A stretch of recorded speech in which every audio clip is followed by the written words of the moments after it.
जिस military camp के सारे सिपाहियों को मार गिराया दुनिया के सबसे खतरनाक आतंकवादी ने। हिंदुस्तान वालों, तुम्हें शांति चाहिए ना? मौत से बेहतर शांति कहां होगी? वही आतंकवादी क्यों डर गए उसी कैंप के एक मामूली बावर्ची की एक नजर से? कमांडर विक्रम, तुम यहाँ? जिस जवान की गरीबी पर उड़ाते थे सब मजाक। यही औकात है दिली, अभी तो बस तुझे बावर्ची बनाया, धीरे धीरे ना इन सबका नौकर बनाकर ही छोड़ूंगा। उसने कैसे किया उस मुश्किल काम को आसान जिससे आज तक पूरे कैंप में कोई नहीं कर पाया? क्या सच में विक्रम एक मामूली सिपाही था या था उसका ऐसा कोई राज जिससे उसके साथी भी थे अनजान? क्या है तुम्हारी सच्चाई? विक्रम की कहानी आगे जानने के लिए अभी डाउनलोड कीजिए पॉकेट FM ऐप और सुनिए देश के सबसे होनहार फौजी की रोमांचक स्टोरी बिल्कुल फ्री में। अकेला खड़ा एक आदमी अचानक भरी आंखों से पहाड़ों की तरफ देख रहा था। उसके होठों पर प्यारी सी मुस्कान थी। तभी उसके दोस्त ने पीछे से उसके कंधे पर हाथ रखा। सपने देख रहा है अविनाश? सपने तो कब से देख रहा था सर, अब उनकी पूरे होने का वक्त आ गया। मेरी छुट्टी मंजूर होगी सर। अरे ये तो बढ़िया बात है, तेरी बीवी भी कब से इंतजार कर रही थी। सर शादी वाले दिन ही बुलावा आ गया था, ना बीवी से बात करने का मौका मिला ना उसके आंसू पोंछने का। साफ साफ बोलना, न हनीमून पर जाने का मौका मिला और न इस सुहाग रात मनाने का। अब दिल के सारे अरमान पूरे कर लेना। 1 महीने की छुट्टी मिली अरुण सर, हनीमून तो बनता है। देश की सरहद पर ऊंचे पहाड़ों और घने जंगल से घिरी सेना की एक चौकी पर हमेशा की तरह हल्का फुल्का और खुशनुमा माहौल था।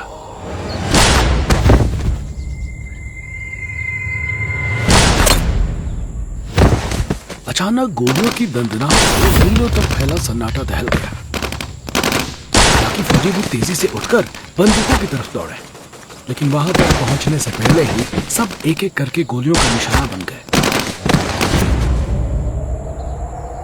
कुछ ही देर में वातावरण फिर से पहले जैसा शांत हो गया। भारी कदमों की आवाज चौकी की तरफ बढ़ रही थी। बड़ी दाढ़ी और क्रूर चेहरे वाला एक लंबा चौड़ा आदमी 5 लोगों के साथ चौकी पर पहुंचता है। खून से लथपथ फौजियों की लाशें जमीन पर पड़ी थी। इतने भयंकर मंजर को देखकर उस आदमी के चेहरे पर एक गर्वीली मुस्कान आ गई। जनाब, मुबारक हो, मिशन कामयाब हो गया। एक गोली चलाने का मौका नहीं दिया इन्हें, एक ही बार में सब खत्म।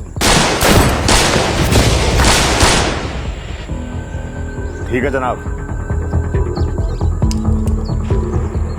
बेवकूफ कहीं के, हमारे मुल्क ने तुम जैसे कमजोर सिपाहियों को यहाँ इसलिए भेजा ताकि हमारा काम आसान हो जाए। हिंदुस्तान वालों, तुम्हें शांति चाहिए ना? मौत से बेहतर शांति कहां होगी?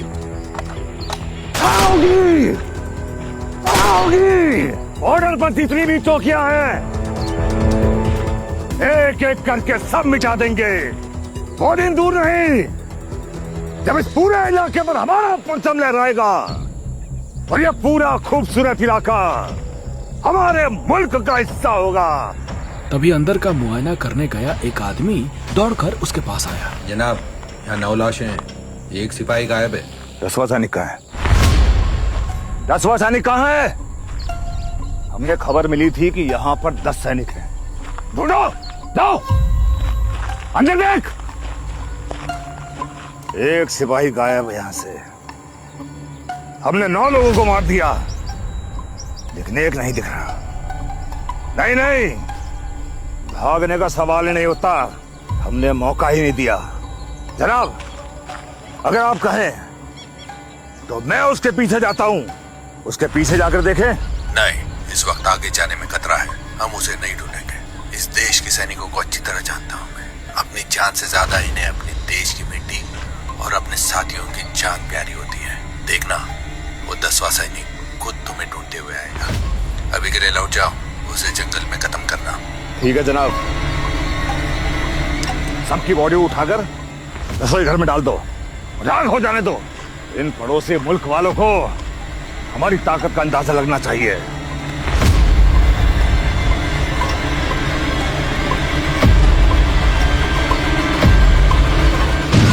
कुछ ही देर में पूरी चौकी आग के लपटों से घिर गई। अपने साथियों के साथ सरदार मुड़कर जंगल की तरफ चल पड़ा, लेकिन एक सवाल उसे अब तक परेशान कर रहा था। जंगल के रास्ते से गाड़ी पर सवार विक्रम अपनी चौकी की तरफ बढ़ रहा था। सुबह अंधेरे में ही वो राशन और जरूरत का बाकी सामान लेने अगले चौकी के लिए निकला था। विक्रम 6 फुट का लंबा आकर्षक नौजवान था। गोरा रंग, गहरी काली आंखें और तराशा हुआ चेहरा। देखकर यूनिट वाले उसे हीरो कहते थे। फौजी ट्रेनिंग के बाद उसके मजबूत कंधों और चौड़े सीने पर वर्दी बेहतरीन लगती थी। पिछले 6 महीने से वो देश की आखिरी चौकी पर तैनात था। ये उसकी पहली पोस्टिंग थी, जो उसकी सजा का हिस्सा थी। विक्रम के पिता बचपन से वर्दी वाले जवानों को देखकर खुद भी सेना में भर्ती होने का सपना देखते थे। जब विक्रम के नाम सेना की ट्रेनिंग यूनिट में दाखिले का खत आया तो उसके पिता विक्रम को गले लगा के रो पड़े।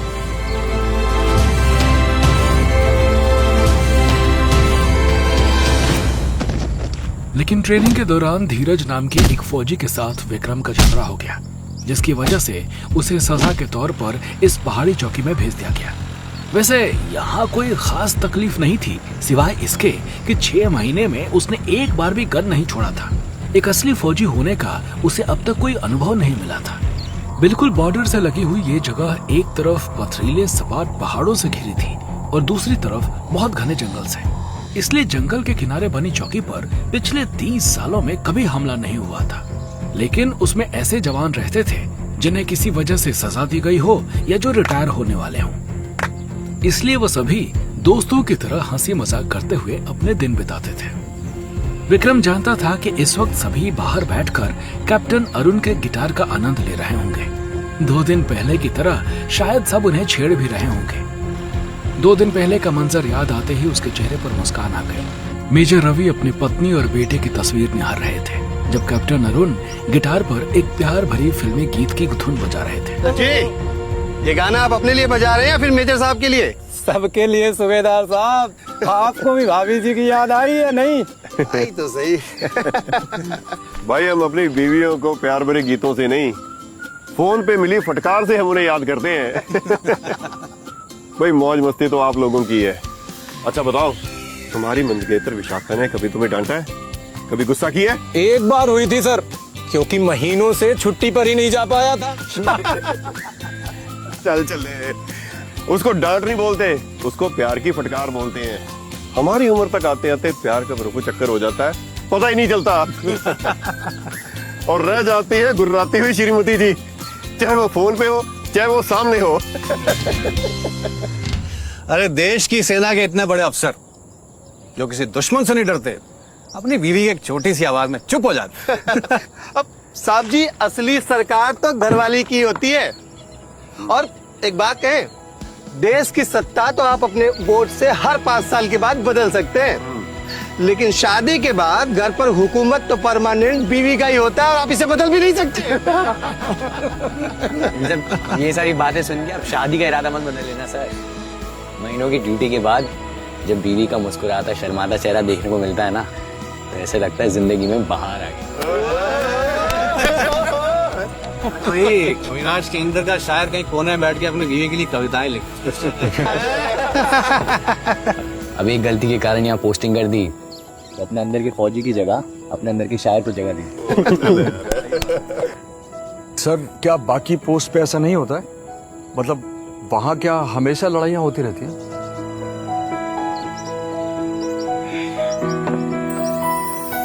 सिपाही विक्रम, तुमने जिंदगी में अभी तक कुछ देखा नहीं है। फौज में होने का मतलब ये नहीं कि हम दुश्मन के लिए हमेशा लड़ते रहें, लेकिन हमें हर समय दुश्मन के ऊपर कड़ी नजर रखनी पड़ती है, और उसके लिए एक्सरसाइज, ट्रेनिंग, अभ्यास होना बहुत जरूरी है। और हमारे यहाँ पे ट्रेनिंग का कोई सामान ही नहीं है। हमारे पास तो हथियार भी नाम के हैं, क्योंकि ये एक ठंडी चौकी है। आप लोगों को यहाँ पे आने का कोई ना कोई वजह तो होगी, लेकिन मैं इसलिए आया हूं यहाँ पे कि 6 महीने के बाद मेरी रिटायरमेंट है। पूरी जिंदगी देश के नाम करने के बाद आर्मी ये नहीं चाहती कि मेरी आखिरी पोस्टिंग में मुझ पे किसी किस्म का कोई खतरा हो, लेकिन आप लोगों के आगे जिंदगी के पन्ने कुछ खुलने बाकी हैं। मेजर रवि ने उठकर विक्रम की पीठ थपथपाई। आगे से अपने गुस्से पर थोड़ा काबू रखना और अपने अंदर की आग को दुश्मन पर निकालना। तुम जवान खून हो, जोश में होश मत खोना, समझे? विक्रम ने ट्रेनिंग के दौरान हुई लड़ाई के बारे में किसी को नहीं बताया था, ना ही वो अब कुछ कहना चाहता था। सिर्फ सर हिलाकर अपने अफसर की बात मान ली। जी सर, गुड। ऐसे ही खुशनुमा चुटकियों और सीखों में हर दिन गुजर जाता था। विक्रम को यकीन था आज की शाम भी ऐसे ही बीत रही होगी, लेकिन विक्रम नहीं जानता था कि कैसा दृश्य उसका इंतजार कर रहा था। 10 मिनट बाद जब विक्रम चौकी के नजदीक पहुंचा तो एक अजीब मंजर उसके सामने था। चौकी के सामने रुकते ही उसका चेहरा सफेद पड़ गया। सब टेंट और कमरे आग के लपेट में आ चुके थे।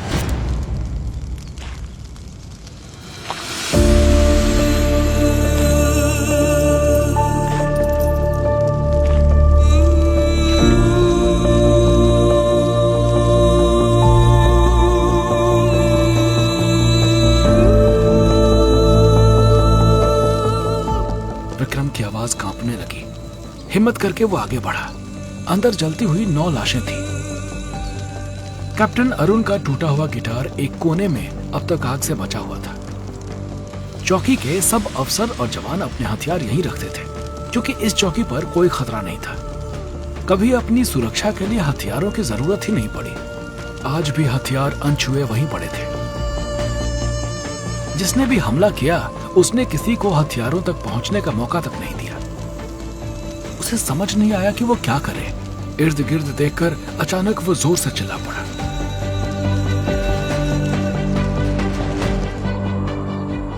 उसकी दिल दहला देने वाली चीख पहाड़ों में गूंज गई। धुंधली आंखों से उसने ऊंचे पहाड़ों को देखा और जोर से चिल्ला पड़ा। तुमने दुश्मनों को रोका क्यों नहीं? तुम तो हमारे देश के पहरेदार थे ना?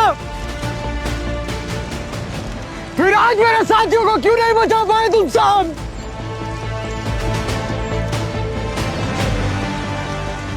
ये वक्त रोने का नहीं था।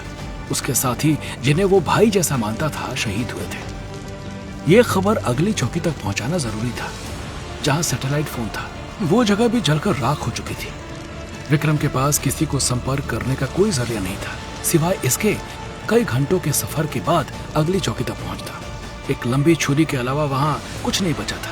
विक्रम ने छुरी उठा ली। निहत्थे सिपाहियों के पीछे से आकर वार करने को बहादुरी नहीं कहते। कायर हो तुम और तुम्हारा देश, लेकिन मैं अपने साथियों के बलिदान को खाली नहीं जाने दूंगा। बदला लूंगा मैं। मेरे एक एक साथी की जान की कीमत चुकानी होगी तुम्हें। आखिरी बार उसने फिर से सब तरफ नजर दौड़ाई। जहां रोज शाम को हंसी की फुहारें और कैप्टन अरुण के गिटार की धुन सुनाई देती थी, वहां आज मौत का भयंकर सन्नाटा था। ये कैसा अंत था इतनी जिंदगियों का? कर्नल राकेश, जो कुछ महीनों में रिटायर होकर अपने पोते पोतियों के साथ खेलना चाहते थे। मेजर रवि, जिनकी बीवी और 2 साल का बेटा उनका इंतजार कर रहे थे। कैप्टन अरुण, जिनकी शादी होने वाली थी। सूबेदार हनुमान सिंह, जिनका बेटा कुछ दिन पहले ही अफसर बना था। अगर दुश्मनों से लड़ते हुए इनकी मौत होती तो इन्हें खुद भी इसका अफसोस नहीं होता।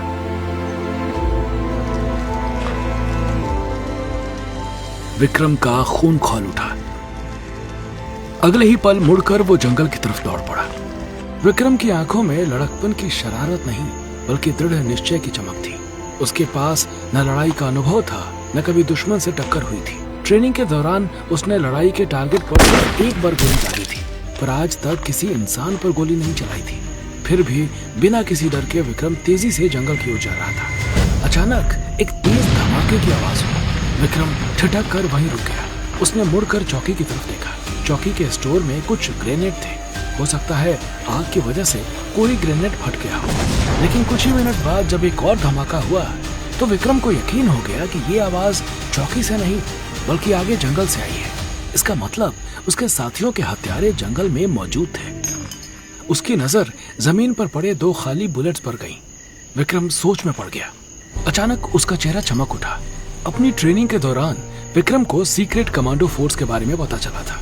उनकी ट्रेनिंग काफी लंबे टाइम की होती थी और सबसे काबिल और बहादुर सिपाहियों को ही उस ट्रेनिंग का हिस्सा बनने का मौका मिलता था। विक्रम उस मौके के लिए जी तोड़ कोशिश कर रहा था। ट्रेनिंग कैंप में धीरज नाम का एक सिपाही था जो शायद किसी बड़े अफसर के परिवार से था। धीरज की कुछ हरकतों के कारण एक दिन विक्रम ने उसे बहुत मारा। उसी दिन कैंप के कमांडर ने विक्रम की ट्रेनिंग खत्म होने से पहले ही उसे इस बॉर्डर की चौकी पर रिपोर्ट करने का ऑर्डर सुना दिया। इस तरह स्पेशल कमांडो फोर्स का सपना विक्रम के लिए सपना ही बन के रह गया। आज जंगल में इस कमांडो फोर्स के होने की संभावना ने विक्रम को नई ऊर्जा से भर दिया। घने जंगल में वो बिना किसी डर के दाखिल हो गया, इसलिए विक्रम को एहसास हो गया कि थोड़ी ही दूर पर कुछ लोग मौजूद हैं। सांस रोके वो एक पेड़ की आड़ में खड़ा होकर किसी के आने का इंतजार करने लगा। तभी गोलियां चलने की आवाज आई। उसने ध्यान से देखा तो समझ आया कि घास और पत्तों से ढका हुआ एक खास किस्म का यूनिफॉर्म पहने ये आदमी गिरने से पहले उसके बहुत करीब खड़े थे।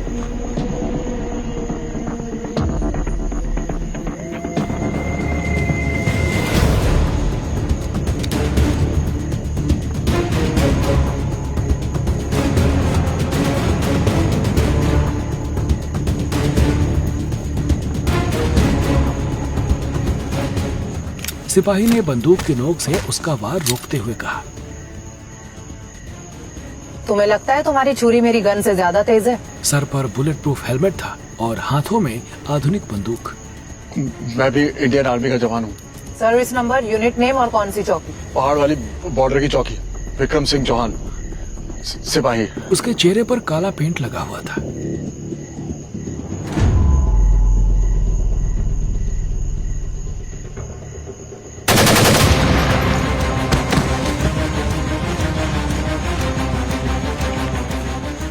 विक्रम ने हैरानी से लड़की की तरफ देखा, जो अब पेड़ की आड़ से अंधेरे में निशाना लगा रही थी। आवाज से विक्रम को एहसास हो गया था कि सामने एक नहीं बल्कि दो दुश्मन हैं। उसने सेब के जितना बड़ा पत्थर उठाकर दूसरी दिशा में फेंका।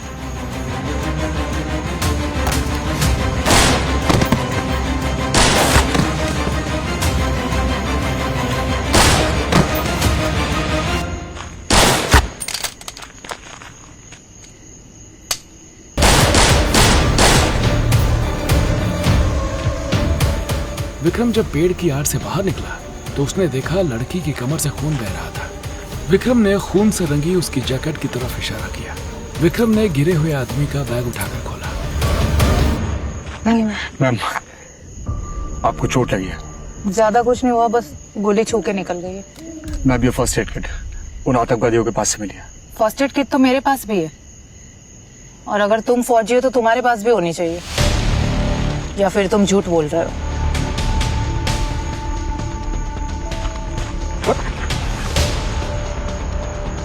ये लड़की सिपाही है या भूत?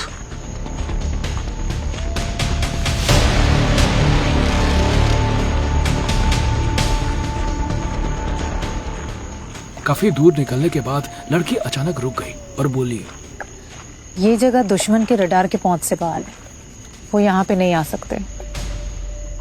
हम कुछ वक्त यहाँ आराम करते हैं और फिर जंगल की तरफ निकलते। विक्रम ने देखा वहाँ एक छोटा सा तालाब था। उसके किनारे बैठकर लड़की ने अपनी जैकेट उतारी और फिर कंधे पर लटका भारी बैग उठाकर नीचे रखा। अपने बैग से फर्स्ट एड बॉक्स निकालकर उसने अपनी कमीज को एक तरफ से ऊपर किया और कमर के घाव पर एंटीसेप्टिक लगाया। जब उसने नजर उठाकर देखा तो विक्रम आंखें फाड़कर उसकी चोट की तरफ देख रहा था। देख क्या रहे हो? शर्म नहीं आ रही? सॉरी मैम, वो मैं सिर्फ आपकी चोट के लिए परेशान था। तब विक्रम को एहसास हुआ कि चोट उसकी कमर पर थी और इस तरह देखना गलत था। मैम, वैसे मेरा नाम सिपाही विक्रम सिंह है, आपका? हम यहाँ जान पहचान बनाने नहीं आए। मुझे नहीं पता तुम कौन से मिशन के लिए यहाँ हो, लेकिन जो भी हो उसे सावधानी से पूरा करना। देश के लिए मरने वाले तो बहुत है, लेकिन जिंदा रहकर दुश्मनों का सामना करने वाले बहुत कम है, और वो ज्यादा जरूरी है। विक्रम ने अपने यूनिट का नाम और चौकी पर हुए हादसे के बारे में उसे बताया। लड़की चौंक गई। तुमने इस बात की खबर रेजिमेंट ऑफिस तक पहुंचाई या नहीं? पहुंचाना चाहता था, लेकिन सैटेलाइट फोन भी जल गया था। कोई और जरिया था ही नहीं खबर पहुंचाने का। मेरे साथियों के बलिदान के बारे में किसी को नहीं मालूम, और इतना समय नहीं था कि मैं दूसरी चौकी में जाकर सब कुछ बताता। मुझे लगा दुश्मन आसपास ही कहीं छुपा हुआ है, इसलिए मैं दुश्मनों को पकड़ने के लिए जंगल में आ गया। इस छुरी के सहारे तुम दुश्मनों को मारने के लिए जंगल आ गए? तुम दुश्मन को मारने आए हो या गिलहरी का शिकार करने? कैसे फौजी हो जो गन चलानी भी नहीं आती? कभी वक्त मिला नहीं, सीखने की कोशिश भी बहुत की, लेकिन जिस पोस्ट पे गए वो ठंडी पोस्ट थी, तो हथियार थे भी नहीं और चलाना भी नहीं जानते थे लोग, और जो जानते थे उन्होंने सिखाया नहीं। अगले 1 घंटे में लड़की ने विक्रम को अपनी गन के बारे में सब कुछ सिखाया और उसे निशाना साधने का तरीका बताया। वहाँ गोली चलाना खतरनाक हो सकता था क्योंकि इससे दुश्मन को उनकी पोजीशन का पता चल जाता। लड़की ने बैग से पानी की बोतल निकाली और 2 घूंट पीकर विक्रम को थमा दी।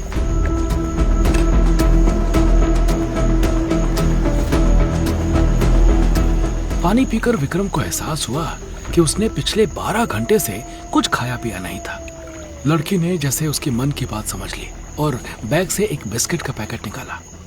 ये खास तरीके का बिस्किट है, मिशन पे जाने वाले फौजियों के लिए बनाया जाता है। ये एक बिस्किट में एक वक्त के खाने की ताकत और विटामिन होते हैं। खुद एक बिस्किट खाकर लड़की ने विक्रम को 2 बिस्किट दिए।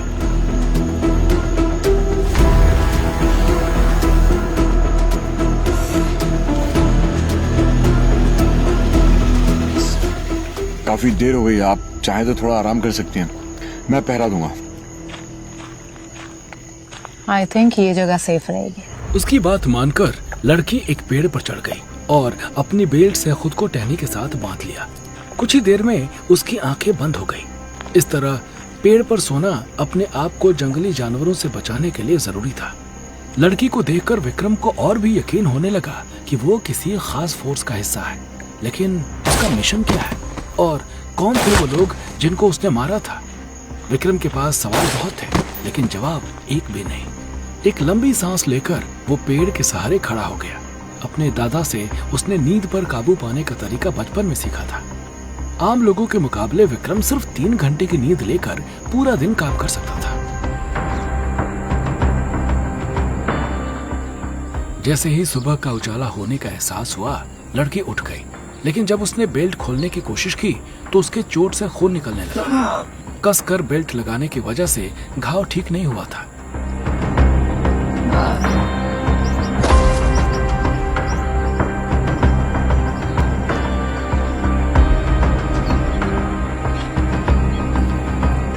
उसकी शर्ट पर खून के ताजा निशान देखकर विक्रम ने उसे रुकने को कहा और दौड़कर कुछ देर ढूंढने के बाद उसे वो पौधे मिल गए जिनकी उसे तलाश थी। दोनों हाथों में ढेर सारी पत्तियां लेकर वो वापस आया। पूरी ताकत से पत्तियों को मसलते हुए उसने कहा, प्लीज अपनी शर्ट उठाइए। लड़की ने गुस्से में उसकी तरफ देखा। विक्रम ने उसकी आंखों में आंखें डालकर बिना डरे पूछा, अगर मेरी जगह कोई डॉक्टर होता तो आप इतना गुस्सा करती? थोड़ी देर के लिए समझ लीजिए मैं ही डॉक्टर हूँ, प्लीज। धीरे से लड़की ने एक तरफ से अपनी शर्ट ऊपर कर ली। उसने पट्टी पहले ही हटा दी थी। विक्रम ने बिना उसे छुए पट्टियों का रस घाव पर टपका दिया। अब आप चाहें तो पट्टी बांध सकती हैं, वैसे नहीं भी बांधेगी तो थोड़ी देर में खून रुक जाएगा। तुम्हें ये सब कहाँ से पता? जी मैं गांव में पला बढ़ा हूँ और वहाँ हर समय डॉक्टर नहीं होता, तो ज्यादातर मर्ज का इलाज हम खुद ही कर लेते हैं इन तरीकों से। लड़की ने बैग से एक छोटा सा फोन जैसा उपकरण निकाला और उसे ऑन किया। विक्रम ने झांक कर देखा तो काली स्क्रीन पर सिर्फ 3 लाल रंग की बिंदु नजर आ रहे थे। इसके पहले कि वो इसके बारे में पूछता, लड़की ने फोन जैसी चीज को वापस रखकर अपना बैग कंधे पर टांगा और जैकेट पहनकर हाथ में अब तुम्हें क्या करना है? मैं भी आपके साथ चलूंगा। ठीक है, खुद को जिंदा रख लेना।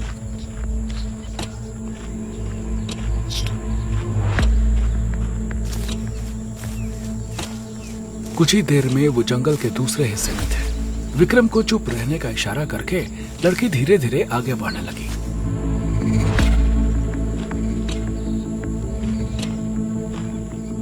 काफी देर चलने के बाद अचानक वो रुक गई और चौकन्नी आंखों से इधर उधर देखने लगी। इस वक्त विक्रम के कानों में हल्की सी सरसराहट की आवाज आई। वो कुछ कहता, इससे पहले ही लड़की बिजली की तरह पलटी और पेड़ पर निशाना लगा दिया। पिछले दिन जैसे घास पत्तियों वाले कपड़े पहने एक आदमी लाश बनकर जमीन पर गिर पड़ा।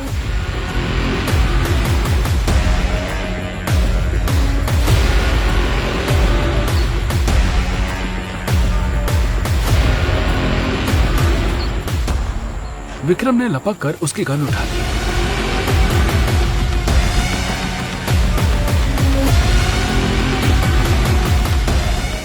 थोड़ा आगे बढ़ते ही अचानक से सरसराहट हुई। गोली विक्रम के सर के बिल्कुल नजदीक से गुजरी। झटके से वो जमीन पर गिर पड़ा। गिरते ही उसने लड़की को पैर से गिरा दिया। हवा से होकर एक और गोली गुजर गई। दोनों फौरन एक पेड़ की आड़ में छुप गए। लड़की ने चारों तरफ घूम कर देखा, लेकिन कोई और आहट सुनाई नहीं दी। पर दोनों को एहसास था कि दुश्मन उनके बहुत करीब है। कौन था वो जिसने गोली चलाई थी? विक्रम ने बहुत ध्यान से आवाज सुनी और उस जगह का अंदाजा लगाया जहां से आवाज आ रही थी।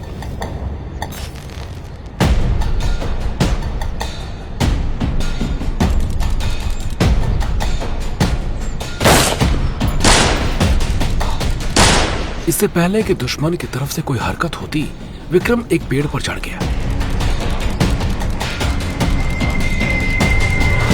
अचानक हुए इस हमले से दुश्मन को संभलने का मौका दिए बिना विक्रम ने अपनी छुरी से उसकी गर्दन काट दी। विक्रम जब उसकी गन उठाने के लिए झुका तो उसकी नजर आदमी के पैरों पर बंधी कटार पर गई। झटके से उसने कटार खींच ली।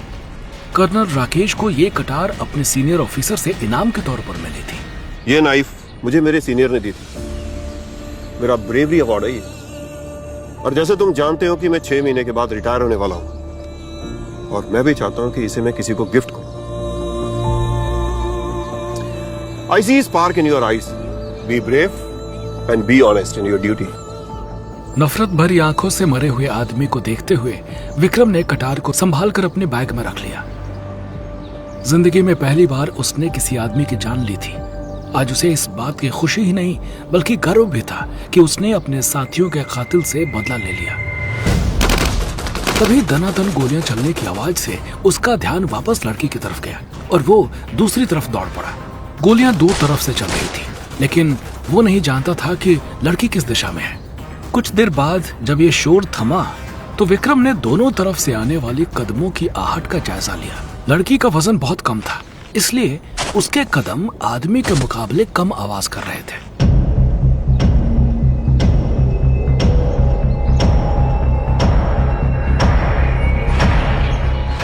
तुम इधर क्यों आए हो? मैं उधर संभालूंगी, तुम जाके दूसरी जगह संभालो। गो। मैंने उसे खत्म कर दिया। दुश्मन को मारकर दुखी होने वाला कभी फौजी नहीं बन सकता। विक्रम की आंखों में अपने साथियों के लिए दर्द उभर आया। ये दुख दुश्मनों के लिए नहीं है मैम, मेरे अपने साथियों के लिए। विक्रम ने हिकारत संजीदगी से कहा और लड़की को कटार के बारे में बताया। कर्नल राकेश। अगर ये तुम्हारा दुश्मन था तो इसका मतलब ये है कि यहाँ पे और भी दुश्मन हो सकते हैं। अब स्क्रीन पर केवल एक लाल बिंदु नजर आ रहा था। लड़की हैरत में पड़ गई। पर ये कैसे पॉसिबल है? मेरी इंफॉर्मेशन के मुताबिक तो यहाँ पे दोनों पेड़ की आड़ में छुपकर सांस रोके इंतजार करने लगे, लेकिन उधर से कोई हरकत नहीं हुई। लगता है आपका निशाना सही जगह पर लगा। हो सकता है कि वो भी छुप के हमारा इंतजार कर रहे हो। आपके पास हैंड ग्रेनेड है? लड़की समझ गई कि वो क्या कहना चाहता था, लेकिन खुद फेंकने की बजाय उसने ग्रेनेड विक्रम को थमा दिया। पिन निकालकर विक्रम ने ग्रेनेड दूसरी तरफ फेंका। तेजी से उल्टी दिशा में भागने लगा। कुछ ही सेकंड बाद उनके पीछे एक तेज धमाका हुआ। दोनों ने जमीन पर कूदकर हाथों से अपना सर ढक लिया। कुछ देर बाद वो धीरे से उठकर बैठे और पीछे की तरफ देखने लगे। अगर दुश्मन लड़की की गोली से नहीं मरा था तो ग्रेनेड से उसका खात्मा जरूर हो गया होगा। लगता है अब हमारा काम यहाँ पे खत्म हुआ, हमें निकलना चाहिए। लेकिन करिश्मा जैसे ही उठने लगी उसके मुंह से एक घुटी हुई चीख निकली और वो वापस गिर पड़ी। विक्रम ने देखा उसके पैर पर घुटने से ऊपर एक नुकीली टहनी का टुकड़ा गड़ा हुआ था। बिना घबराए करिश्मा ने खींचकर उस टुकड़े को अपने पैर से निकाल दिया। घाव से तेजी से खून बहने लगा। करिश्मा ने अपने बैग से इस कपड़ा निकाला और कसकर पैर पर बांध लिया।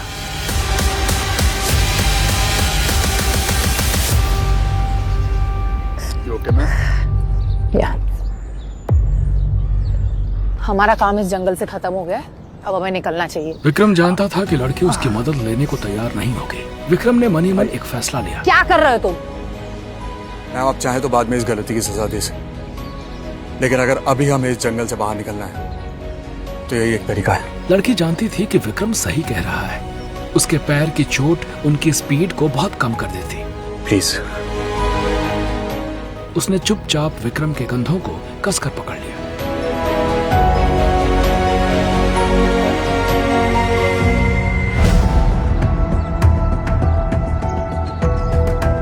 काफी देर दौड़ने के बाद वो उसी तालाब के पास आ पहुंचे जहां पिछली रात को उन्होंने आराम किया था।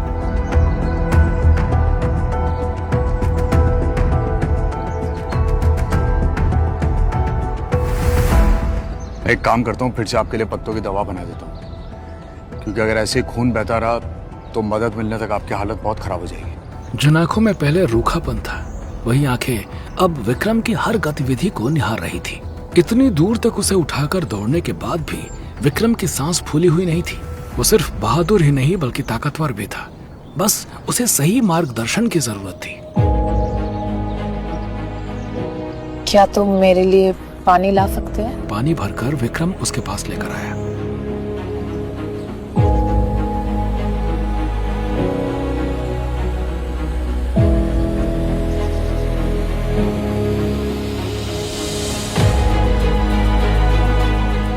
अब तक विक्रम ने सिर्फ लड़की की आंखें देखी थी, जो यकीनन सुंदर थी, लेकिन काला रंग उतरने के बाद जब उसका खूबसूरत चेहरा सामने आया तो विक्रम चाह कर भी उससे अपनी नजर नहीं हटा पा रहा था।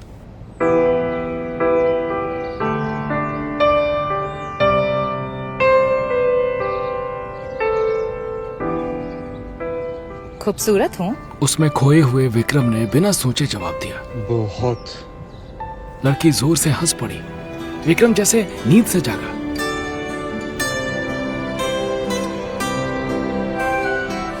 फिर से मिलना चाहोगे मुझसे? तुम अगर मेहनत करो तो एक अच्छे सिपाही ही नहीं बल्कि कमांडर भी बन सकते हो। मैं तुम्हें 2 साल का वक्त देती हूँ और इन 2 साल में तुम्हें कड़ी मेहनत करनी होगी, तो ट्रेनिंग लेनी होगी, और इन 2 साल में अगर तुम कामयाब हो गए तो मैं तुमसे जरूर मिलूंगी। मैं पूरी मेहनत करूंगा और 2 साल बाद आपको जरूर मिलूंगा ना। करिश्मा। कमांडो फोर्स में जाने के सपने के साथ साथ अगर उसे इतनी खूबसूरत और बहादुर लड़की का साथ मिल सकता था तो वो कितनी भी सख्त ट्रेनिंग में जाने के लिए तैयार था। कितना सही नाम रखा है माता पिता ने। आप तो सच में करिश्मा है। करिश्मा का घाव अब सूखने लगा था। फिर भी विक्रम उसे उठाकर तब तक चलता रहा जब तक उसे एक आर्मी की चौकी नजर नहीं आई।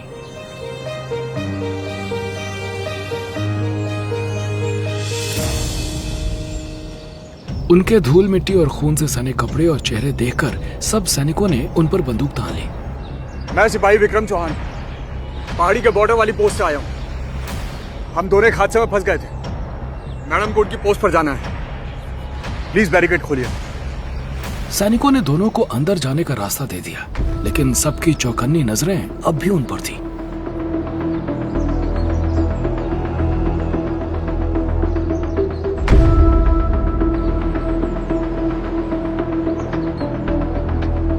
इस इलाके में ऐसे किसी ऑपरेशन की जानकारी हमारे पास नहीं है। फिर तुम दोनों कहां से आ रहे हो, और वो भी ऐसी हालत में? वजह जान सकता हूँ? मुझे जल्द से जल्द फोन करने की अनुमति चाहिए कमांडर। कमांडर को उसके हाव भाव से महसूस हुआ कि वो सेना का हिस्सा थी, पर बिना पूरा सच जाने पूरी तरह विश्वास करना मुश्किल था।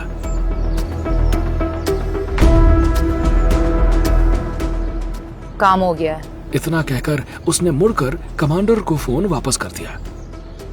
तुम्हें डॉक्टर की जरूरत है। यहाँ से 1 घंटे की दूरी पे एक फौजी हॉस्पिटल है, तुम वहाँ जाकर। इतना टाइम नहीं मेरे पास। कमांडर ने ध्यान से अपने सामने खड़े उन 2 लोगों को देखा और सोचने लगा। बॉर्डर के नजदीक चौकी होने के कारण कभी कभी सीक्रेट मिशन पर भेजे गए कमांडोज उनकी चौकी से गुजरते थे, लेकिन एक घायल लड़की और पहाड़ी के ऊपर वाली पुरानी और कमजोर चौकी के सैनिक को एक साथ किस मिशन पर भेजा जा सकता है? आधा घंटा भी नहीं बीता था कि एक हेलीकॉप्टर चौकी के ऊपर मंडराने के बाद नीचे उतरा। कमांडर को यह देखकर बेहद आश्चर्य हुआ कि उसमें से बाहर आने वाला व्यक्ति जनरल बख्शी था। जनरल बख्शी को देखते ही कमांडर ने कड़क सैल्यूट मारा। जनरल बख्शी ने करिश्मा को देखकर हल्का सा मुस्कुराया। बिना किसी से कुछ कहे वो मुड़कर वापस हेलीकॉप्टर की तरफ चल पड़े। करिश्मा भी उनके साथ हेलीकॉप्टर में सवार हो गई। नजरों से ओझल होते हेलीकॉप्टर को देखकर विक्रम का दिल बैठ गया। वो नहीं जानता था कि अब वो करिश्मा से दोबारा कब मिल पाएगा। करिश्मा ने अपने मिशन के बारे में जनरल बख्शी को पूरी जानकारी दी, साथ ही विक्रम के बारे में बताया। पुरानी चौकी पर हुए भयानक और निर्मम हमले के बारे में सुनते ही जनरल बख्शी चौकन्ने हो गए। जनरल बख्शी की रिपोर्ट मिलते ही हेडक्वार्टर में हलचल मच गई। एक पूरी की पूरी चौकी राख कर देना और वहां तैनात सभी सैनिकों को मार डालना दुश्मन की एक घिनौनी हरकत थी। हेडक्वार्टर से जब ये खबर स्पेशल ब्यूरो को दी गई तो वहां के चीफ रमन कुमार ने एक मीटिंग बुलाई। मीटिंग में उनके अलावा 3 लोग थे। सभी फौजी शहीद हो गए। इसका मतलब ये रास्ता छुपकर हथियार लाने वाले आतंकवादी ही नहीं, दुश्मन देश की सेना भी जान गई है। हमारे एजेंट ने पहला मिशन इस इलाके में पूरा किया। मिशन के कामयाब होने की खुशी से ज्यादा हमें दुख इस बात का है कि बॉर्डर के पास की चौकी को जला दिया गया। ये है सिपाही विक्रम चौहान, बॉर्डर पोस्ट का सिपाही। मरने वालों में कम से कम एक पोस्ट के हमले में शामिल था। विक्रम ने उसकी पहचान कर ली है। इसी टीम के एक मिशन के लिए करिश्मा को कुछ दिन पहले बॉर्डर के जंगल में भेजा गया था। अंदर की खबर थी कि जंगल के रास्ते बॉर्डर पार से हथियार खरीदने कुछ आतंकवादी आने वाले हैं। बॉर्डर की एक चौकी से जब करिश्मा का फोन आया तो रमन कुमार ने मेजर बख्शी को उसके सही सलामत लौटने की खबर दे दी। अपनी काबिल अफसर को लेने खुद मेजर बख्शी बॉर्डर पहुंच गए। करिश्मा ने जब उन्हें विक्रम की बहादुरी के बारे में बताया तो उन्होंने विक्रम के बारे में जानकारी हासिल की और एक अहम फैसला लिया। मेजर बख्शी ने विक्रम को लेकर क्या फैसला किया? क्या विक्रम अपने सपने को पूरा कर पाएगा? तो दोस्तों, आगे क्या होगा इस रोमांचक कहानी में जानने के लिए सुनते रहिए commander Vikram Chauhan, only on. इन सभी सवालों का जवाब जानना चाहते हो तो आपको सिंपल सा एक काम करना है। अपने स्क्रीन पर दिखाए गए एक नीले रंग के इंस्टॉल बटन पर क्लिक करना है। क्लिक करने पर तुरंत आपको मोबाइल फोन पे प्ले स्टोर पेज दिखाई देगा, जिसमें पॉकेट एफएम के नीचे दिए हुए इंस्टॉल बटन पर क्लिक करना है। उसके बाद ओपन बटन पर क्लिक करके अपने मोबाइल नंबर से पॉकेट एफएम ऐप रजिस्टर करिए। अब आप पॉकेट एफएम के सभी अद्भुत ब्लॉकबस्टर कहानियों को सुन सकते हैं। सुनने के लिए तुरंत डाउनलोड कीजिए पॉकेट एफएम।